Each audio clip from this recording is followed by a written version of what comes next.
Hello children, today we are going to see an important topic in light lesson called the refraction of light.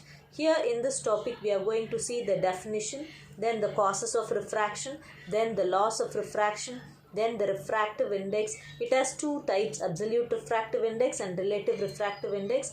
Then how the factors on which the refractive index of a media depends, then refraction through a glass slab, then the factors on which the lateral shift it depends upon. So first we'll see the definition of refraction. You have learnt in your 8th standard, I believe. So what is refraction? The refraction is the bending of light rays from one medium to the other medium. We call it as refraction. I'll tell once again. The bending of light rays from one medium to other medium, we call it as refraction. We have seen so many examples in our day-to-day life. Some phenomenon observed in our day-to-day life that I'll give some examples. First example is a pencil partly immersed in water in a glass appears to be bent at the water surface. Second example, an egg or lemon placed in a glass filled with water appears to be bigger than its actual size when seen from the sides of the glass. Like this we can give so many examples in our day-to-day life.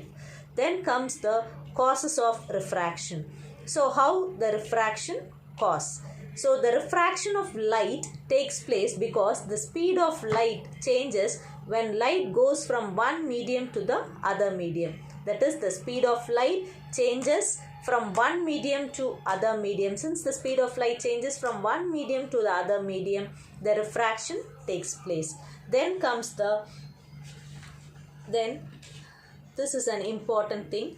When light ray travels from rarer medium to denser medium, it bends towards the normal. Rarer medium we say as air, denser medium we say as water. So when this is the normal, when the light ray, this we call it as incident ray, when the light ray travels from rarer medium to denser medium, this line, it bends towards the normal. This is the refracted ray and it bends towards the normal.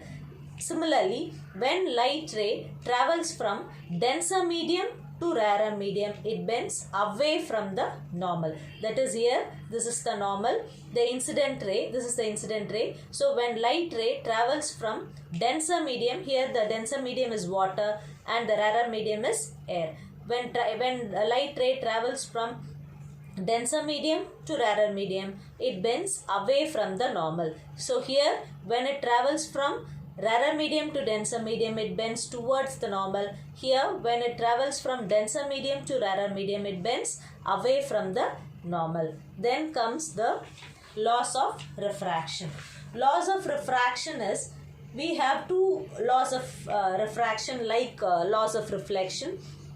In laws of refraction, the first law is the incident ray, the refracted ray and the normal all lie in the same plane. Here in laws of reflection you might have wrote reflected ray. Here instead of reflected ray you are going to write as refracted ray. The incident ray, the refracted ray and the normal all lie in the same plane. Second one is, this is an important law and it is otherwise called as Snell's law of refraction.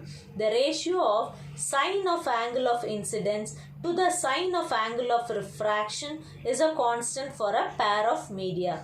That is, n is equal to sin I by sin r. That is, ratio of sine of angle of incidence to the sine of angle of refraction is a constant for a pair of media. The constant is n and it is called as refractive index. So this law is otherwise known as Snell's law of refraction.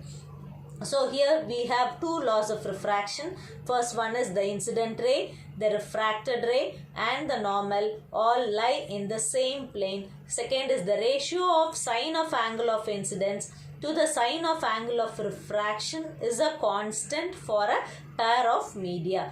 So where n is called the refractive index and it is called as Snell's law of refraction. Then comes the refractive index. Refractive index is nothing but it is a measure of how much the speed of light changes when it enters the medium from air. So it is just a measurement how the speed of light changes from one medium to the other medium.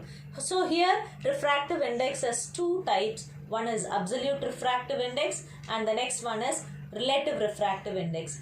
First we'll see the absolute refractive index. Absolute refractive index is defined as the ratio of speed of light in air or vacuum to the speed of light in any medium. That is, n is equal to speed of light in air or vacuum to the speed of light in any medium, where n is called the refractive index. So I'll tell you once again, the ratio of speed of light in air or vacuum to the speed of light in any medium, we call it as absolute refractive index, and the formula for absolute refractive index is n is equal to C by V, where n is called the refractive index, C is the speed of light in air or vacuum, V is the speed of light in any medium. So refractive index is defined as the speed of light in air or vacuum to the speed of light in any medium. You all know the value of C. C is equal to 3 into 10 power 8 meter per second. Then comes the relative refractive index. In absolute refractive index, one medium will be air and the other medium will be any medium. But here in relative refractive index, both are different medium. Air medium is missing here. So here consider a medium 2 surrounded by another material medium. Let the light goes from medium 1 to the medium 2. Then the refractive index of medium 2 with respect to medium 1 is known as relative refractive index of medium 2. For example, here I have given you N21. N21 means refractive index of 2 with respect to 1. This we can write as N2 by N1. First number at the top, second number at the bottom. So N21 is equal to N2 by N1. And we know that the formula for absolute refractive index N is equal to C by V. So we can write N1 is equal to C by V1 and N2 is equal to C by V2. We cannot take this as C1 and C2 because the speed of light in air is common. So N21 is equal to, we write for N2 by N1. So N2 is C by V2 and N1 is C by V1. So we rearrange, we cancel everything and we are getting as V1 by V2. So N21 is equal to V1 by V2. Similarly, N12 will be N1 by N2. So N1 value is C by V1 and N2 value is C by V2. So we are cancelling C. So we are getting as V2 by V1.